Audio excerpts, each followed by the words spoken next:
Good morning, sir. Good morning, Nitish. Just tell us briefly about yourself. I'm just going through your DAF. Yes, sir. Tell us about yourself. So my name is Nitish Rajura, and I am born and brought up in Delhi. I did my graduation from Shriram College of Commerce in BCom Honors, and post that, I have recently finished my masters in commerce from Hindu College, University of Delhi. Okay. When did you pass out? Which year? Sir, just the previous month, 2021, June. Oh, 2021. Very. Okay. You are not thinking of doing CA and things like that? No, sir, I had interest towards the civil services from the initial period. So that is why I did not decide to do CA or MBA. Okay. Good. Now tell me, as an auditor, would you be a tactful person or a truthful person? Sir, I believe that integrity is the foremost quality of an auditor. And if an auditor is in somewhat not following his integrity, then there are consequences which are very wide. For example, in the case of ILNFS, we saw that with some of the lack of integrity with the auditors, we had a huge crisis. So I believe that integrity and truthfulness is the quality that I would be showing as an auditor. No, but we know so many cases, especially say Satyam, for example. Who are the auditors of Satyam? You have Sorry, any sir. idea? No, sir. Sorry, sir. PwC. Have you heard of PwC? Yes, sir. I've heard of it. The Yes, price for very the. reputed firm. Yes, sir. So, what happened to honesty and this, that? So there are some practices that these companies follows which are not in line with honesty, and I believe that there should be proper rules and regulations should be enforced on these companies so that they comply towards those norms. Very good. Now, in government, we spend a lot of money, etc. There is a real need for audit. Yes, sir. Huh? Now, Yes. which are the departments where you think audit should be done more seriously? Which are the departments in government? So firstly, I believe the departments which have direct interaction with the masses, because corruption. Like name one or two. So like the ration card, National Food Security Act, in which the ration is provided to the poor, in that there is scope of corruption, and in that if we have audit, it would be good for the country. Second, in the case of schemes like the MGNREGS, because it requires different kind of audits also, like we have to do field monitoring also about the projects, about the infrastructure that has been created, and also the financial aspect. So these are some of the schemes that should be audited on a priority basis. Okay, you are a commerce student, so some very basic. Sir, if you permit just one Yeah. thing to Nitish, somehow you have not mentioned defense, which is often a very burning topic. Why not audit in defense very rigorously and with top priority? Yes, sir. Thank you, sir. Defense Very is good, yeah. also a very key sector for audit. Over to you, sir. Yeah, as a matter of fact, in almost all departments, take even infrastructure. This year's budget, such a huge provision is there for infrastructure. Even there, the audit needs to be done. You have any idea about CAG? Yes, sir. Huh? Sir, What yes, is sir. the role of a CAG? So the Comptroller and the Auditor General of India is a constitutional post, and its duties are basically about the audit of the government schemes. And there are three kinds of audit that the CAG performs. That is the financial audit, the performance audit, and the proprietary audit. There is something called concurrent audit. What is concurrent audit? Sorry, sir, I have not heard about that term. You are not aware. Okay, no issue. Now tell me, as a commerce student, what is the difference between a devaluation of a currency and depreciation of a currency? So when the value of a currency is reduced on the basis of the forces of market, that is demand and supply, it is called the depreciation. And when the currency is reduced with the help of the monetary authority, that is the RBI in India, then it is called the devaluation. Very good. Last question. Define monetization. Monetization. So monetization in the respect of the fiscal deficit of the government means that when the government has a fiscal deficit, then the Reserve Bank of India can directly print that money, and that would be called the monetization of the deficit. No, that is deficit. No, I am asking a general definition of monetization. Can you give one example of monetization? General, very popular item. So after the demonetization, the government decided to remonetize in the sense that more currency. No. I want example of monetization and definition of gold. What is gold monetization? What is gold monetization? So there was a gold monetization scheme also, but the gold monetization roughly means that the consumer of the gold or the people who have the gold can deposit it with the bank, and they can get the money in return for that. You see, when you give money value to anything, it becomes monetization. When you withdraw the money value of anything, it becomes demonetization. As simple as that. Anyway, thank you. Sinath, over to you. Sinath. Yeah, Nitish, morning. How are you? Good morning, sir. I'm fine. There are a couple of famous personalities with the same initials as your name. Can you tell me about them? So one is the Chief Minister of Bihar, Mr. Nitish Kumar. Okay. And so other is Nitish Bharadwaj. He was an actor who played the role of Lord Krishna in the Mahabharat TV series. Okay, good. You have written, interest in Indian mythology. Yes, sir. Isn't it? What exactly is your interest in Indian mythology? What attracts you? And can you tell us something? What exactly is Indian mythology? So firstly, the word mythology comes from a Greek word mythos, which means my story. So Indian mythology is basically subjective truth of the persons that have written those texts. And the things that fascinate me in the Indian mythology is the continued relevance of those texts. For example, if we talk about the Bhagavad Gita or the Mahabharata or the Ramayana, then the values that these texts promote, like the love, compassion, sacrifice, empathy, these values were relevant at that time as well as today. So these values fascinate me, and reading these books gives me motivation to perform more better. Okay, wonderful. You mentioned about Ramayana. Yes, sir. Isn't it?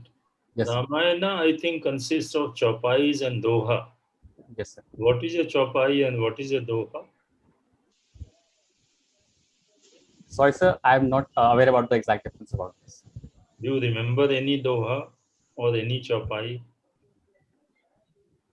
Yes, sir. I remember one from Tulsidasa's Ramayana, which says, "Parhit dharam saris nahi bhai, par pida sam nahi adhimai." It was said by Lord Ram to Bharat in the context of how to run a state or how to run a kingdom. Bahut badhiya. How many kand? You have several kand, Bal kand and all that. How many kands are there in Ramayana, Tulsi Ramayana, or even Valmiki Ramayana? And what are their names, you see? Sir, I'm not exactly aware about the number of the Kants, but yes, some of the Kants include the Bal Kant or the Lanka Kant and some other, but I am not able to recall the exact number. Sorry, sir. But you have written that you are interested in Indian mythology. You have mentioned Ramayana. So, and how many Ramayans are there? So it is said that there are more than 300 versions of Ramayana, including the Valmiki Ramayana, the Kamban Ramayana, the Adbhut Ramayana. So these are the different versions. Okay. And Tulsi Das was in which century? How many years back, you say? So Tulsidas was in the 16th century during the time of Akbar in Delhi. Okay. Now, you also mentioned about Gita. Yes, sir. So, can you recite any slok from Gita? So Karmanya Vadikaraste Ma Palishu Kadachana, in which Lord Krishna says that we have to complete this and then come to the interpretation. Sorry, sir, I'm not able to recall the next line of this slok. Okay. There is somewhere where Lord Krishna says, Sambhavamni Yuga Yuga. What is this? Can you complete that?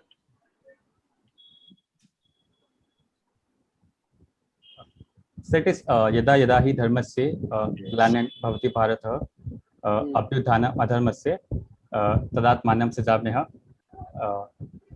What paritra. exactly, what Then- exactly is he saying? So by this particular lines, it is said that whenever there is a decline of dharma on the earth, then Lord comes in various forms. Till the time immemorial, the Lord will come. He says that I will come. Yes. No. How Yes. many chapters are there in Gita? So there are 18 chapters in Gita.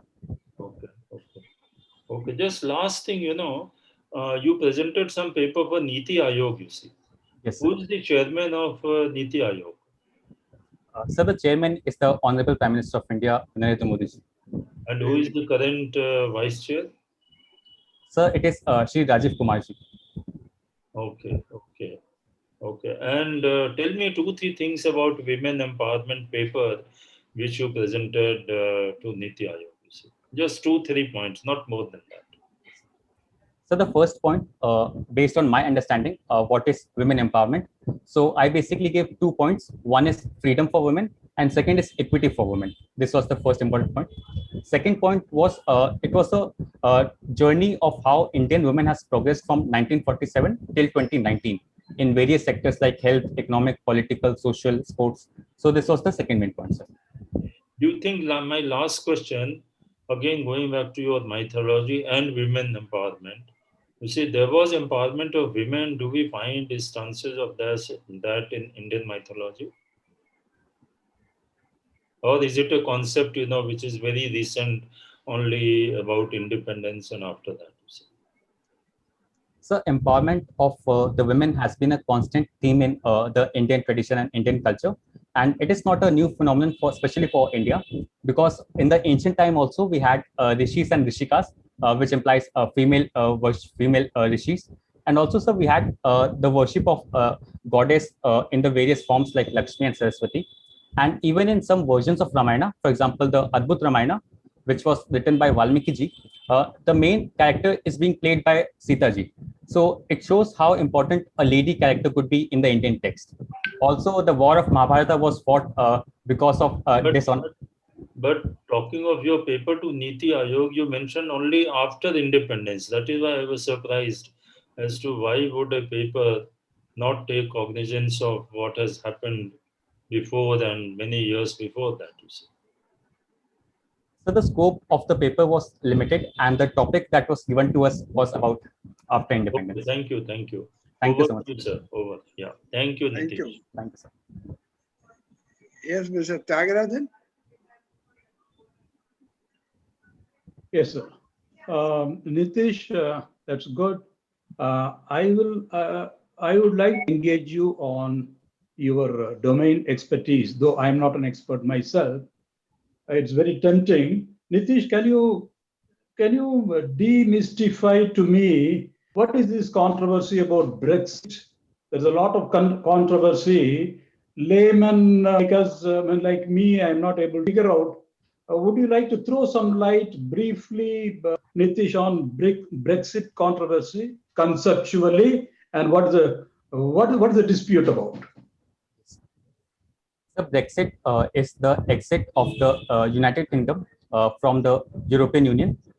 Sir, am I audible? Yes, I can hear you. Yeah. Go ahead, please. So it is the exit of the United Kingdom from the European Union.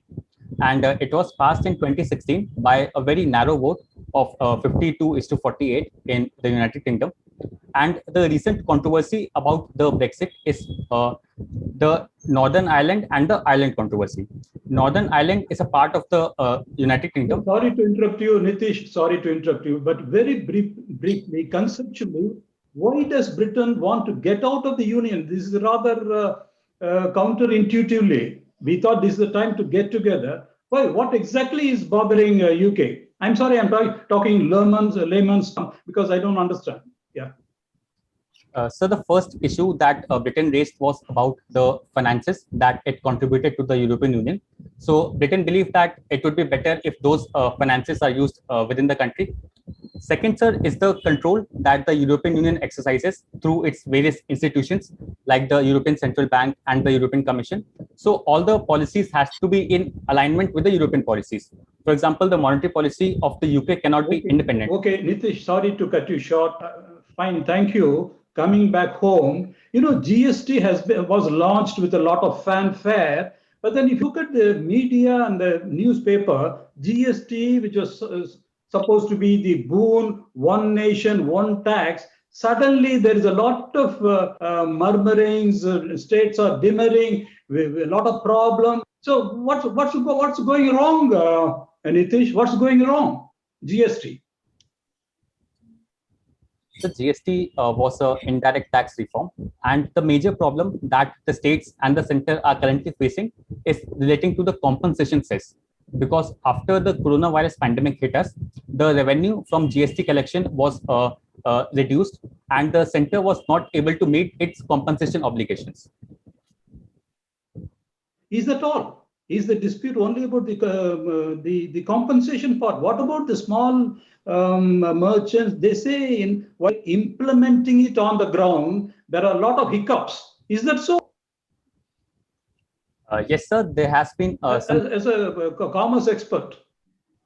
Yes, sir. There has been some problems, especially related to the compliance, because it is said that the small businessman has to have multiple types of regulation and the compliance and the filing of GST. So it is a burden on the small businessman. So that is one another aspect. And secondly, sir, for filing of GST, it requires some kind of expertise. For example, having consultation with a chartered accountant, which I have personally seen. So I believe that is also possible. Nitish, sorry to interrupt you here for want of time. Yes, so sir. What do you propose? How do we get over the problem? You would dismiss them as teething problem, or you have some solution at hand? Sir, I believe there are certain solutions. The first among them is the rate rationalization. That is, we have to have one single rate. It could be 15% for all the commodities, and for sin goods and luxury goods and the essential goods, we can have a different rate. But for 80 to 90% of the commodities, we can have a single rate. So it will ease the compliance burden of the businessman because he would have to pay only one rate. Second, sir, we have to incorporate more technology in the filing of GST so that the regulation and the compliance burden of the businessman is reduced. And third, sir, we have to... Thank you, Nitish. Thank you very much. Thank you. Thank you so much, sir. Thank you. Yes. Thank you. Yeah, Mr. Tamta, please. Thank you, sir. Nitish, good morning to you. I have seen in your thing that you are the media president. Yes, sir. Of Delhi University students. And Delhi University student is slightly, it is full of what do you call about that? Generally, people say that Delhi University Union is indisciplined. And being that, then how do you interact with the media as a media president? Sir, I believe that the Delhi University Students' Union is a representative body of the students of Delhi University. But yes, there has been certain cases of misbehavior by some members of the DUSU in the case of violence in the Delhi University. So these are some issues. But my role as the media president was to look after the public relations and marketing of the activities of the DUSU. For example, the events that the DUSU conducts on the occasion of the Swachh Bharat Abhiyan and other such events. No, not that way actually. Media president generally is like that you have to project that whatever good things that your student union has done it, and what is plaguing you from the government or from the administration of the university. So wasn't there any sort of tacit fight between the administration and this union?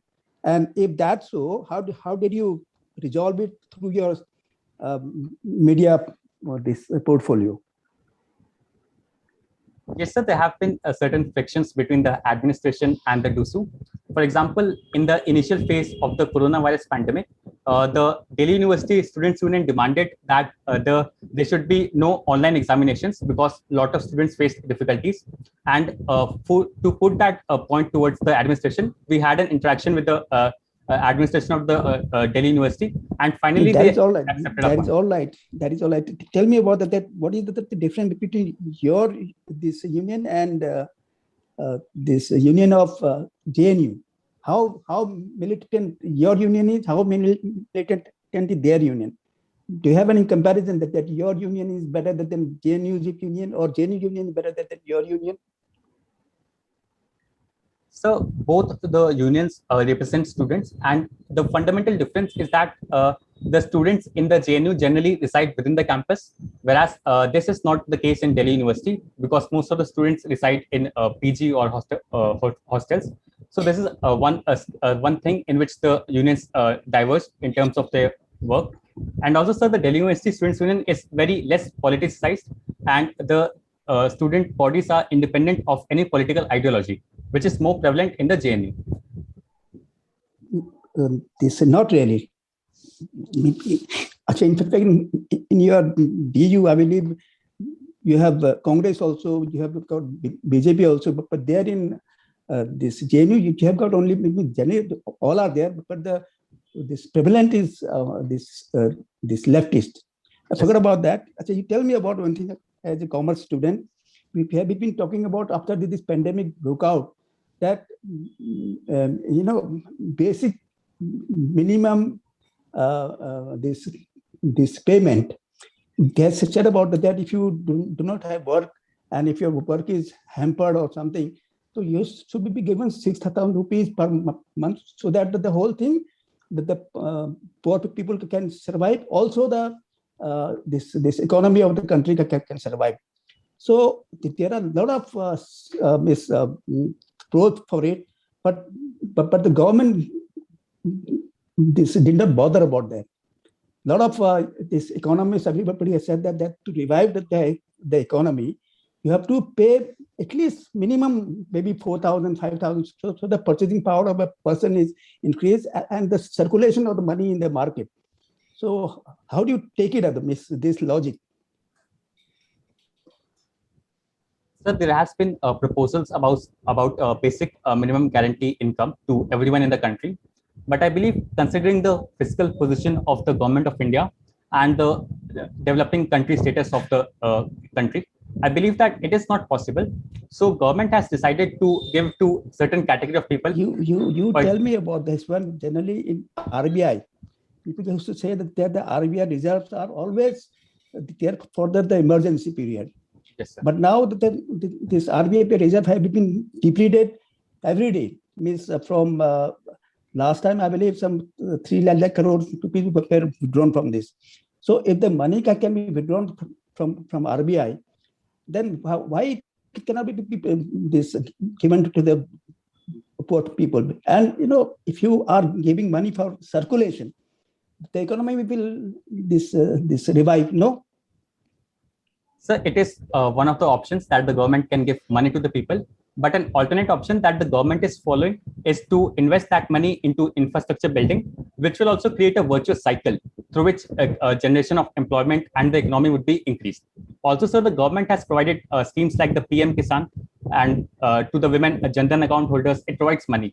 So I believe that they could be. I tell you about it. There was a scheme that the children who have lost their parents, they will get money after 18 years of age.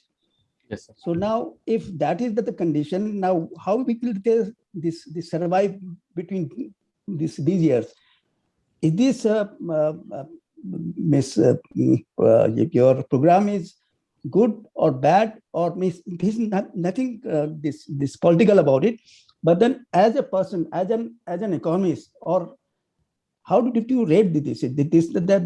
From suppose a person who is this 6-year-old now, and both parents have died, and if he is supposed to get the money after 18 years, how will he survive between this time?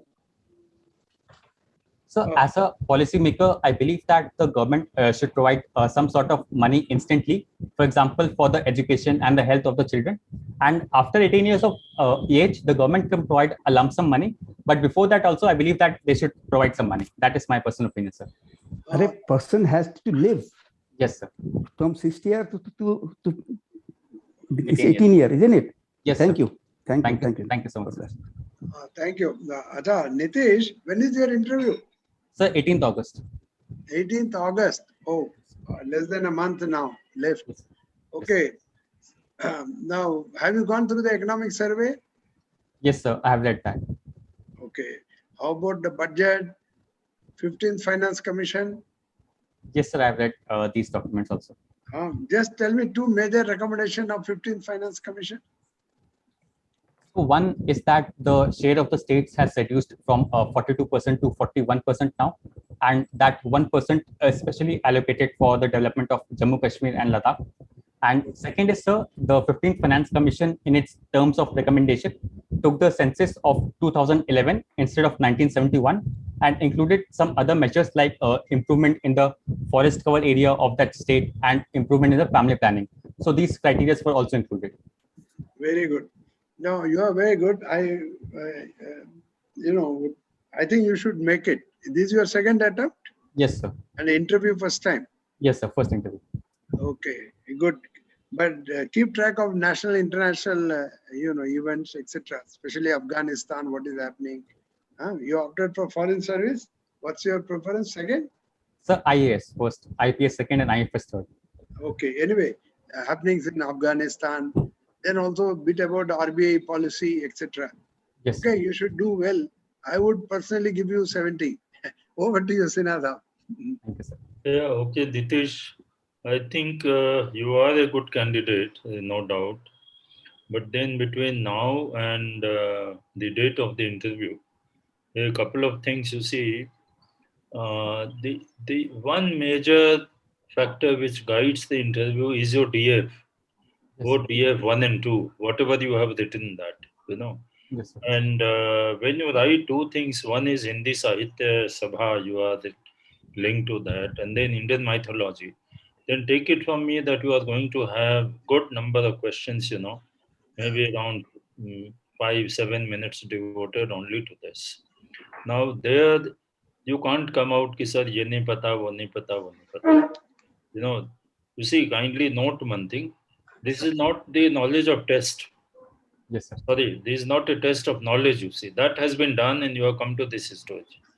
So, but still, you see, if there is an area of interest, the board will like to know from you how deep, how much you have really been interested, or you have written something just for the sake of writing. Yes, sir. So there, I thought you came out rather poorly in my view. You see, like these Ramayana, etc. you mentioned, but कम से कम उसमें एक दो दोहा चौपाई ये क्या होते हैं या कुछ ऐसे राम जी के जन्म के समय, क्योंकि आप माइथोलॉजी की बात कर रहे हैं, तो that is why I am saying कि उस समय भय प्रगट कृपाला जो उसमें है दिया हुआ, लेकिन आस्क यू कि साहब आप उसको रिसाइट कीजिए. उसी गॉड लॉर्ड शिवा के प्रेज में उसी नमामि शमीशान है, तो ऐसी कम से कम कुछ चीजों हो जिससे पता चले कि भाई आपका इंटरेस्ट बहुत पेरिफेरल शैलो नहीं है. See, because especially when there is hobby, what they are expecting from a young person, how much interested you are, what is your awareness level, in the current affairs, this and that, and you have a hobby. And since you have indicated a hobby, so they would like to explore how deep is your hobby or how superfluous is your knowledge and interaction in the hobby, isn't it? Yes. So kindly take care of that. DF, DF2, you see 1 and 2. Note down keywords, 30-40 of the keywords. They are the questions, which you can expect. Anything which you have written around those 30-40 words, mentioned in your DF, those are the expected questions. Yes, because you are already given those words and keys, to the members, Yes, and then there are other things which is current affairs, which means anything under the sun. Depending on near, you see, Independence Day, 2 days hence, there can be questions on that. There can be questions on Parliament, which is going on. There can be questions on farmers' agitation. There can be any other political or this and that, all those questions. Okay, so you kindly brush up and all. what is your own assessment of your interview? Out of 100, how many marks will you give to yourself? Sir, I believe in some areas I could improve, like you mentioned about the mythology, and answers should have been more. Listen to the answer. I didn't ask you, analysis. I'm asking you, how many marks will you give out of 100? 65. Okay. This is another thing. When a question is asked, kindly try to get the focus of the question and first answer that. Then in case you want to expand, you can take the permission of the board. So if you permit, can I say a few more words? Okay. Okay, sir. But never go like this, कि आपसे एक precise question पूछा गया और आप उसके, surround, then that doesn't create a good impression. I think 65 or nearly 70 is also a good assessment. You are a very good candidate, and do some preparation as suggested by the chairman, sir, and you should be able to make it. God bless. Thank you so much, sir. Nitish, you have done well. I would only like to endorse what the previous speakers have spoken. The reason is because your profile is so high, you raise so much expectations, gold medalist, wonderful academic performance. So naturally, the expectations of the board is high for you in that sense. On the whole, very good, I would say. But Brexit and all, you should anticipate these areas, your hobbies, your domain expertise. You expect, certain questions and prepare the answer and rehearse the answer. There is time there so that you would be able to, there will not be any surprises for you. Brexit, that GST and all those things. Expected. Hindi Sahitya, your mythology. So these are the areas you have indicated yourself. Cover the area with the basic questions and then write down the answers so that you are able to make it very concise, articulate. You can even take care of your diction because the time is very, very short. The Brexit, you started cataloging the calendar is not there. So the concept. So depending upon the time, you go straight to the point. So this is possible where you are able to write down the question, your domain expert and the topics, cover them in a few basic questions, write down the answer where you can take, it will be very short, diction is taken care of, articulation is taken care of. Thank you. Thank you very much. Thank you so much, sir. Nitish, I have a small this suggestion for you. Yes. Since that topics I asked you that they are controversial, and in the board of this UPSC, the member would be people who will not like if you criticize the government's policies. So whatever you say about that, whatever policies are there, there may be a lot of criticism on the paper and all, but the government policy, you should support them. Yes, sir. That is my humble this advice. Thank you. Thank you so much. Thank you. You have anything to ask? No, sir. Thank you so much for your time. Okay, all the best. Take one more mark if possible. Okay, read. Okay, bye. Thank you. Yes.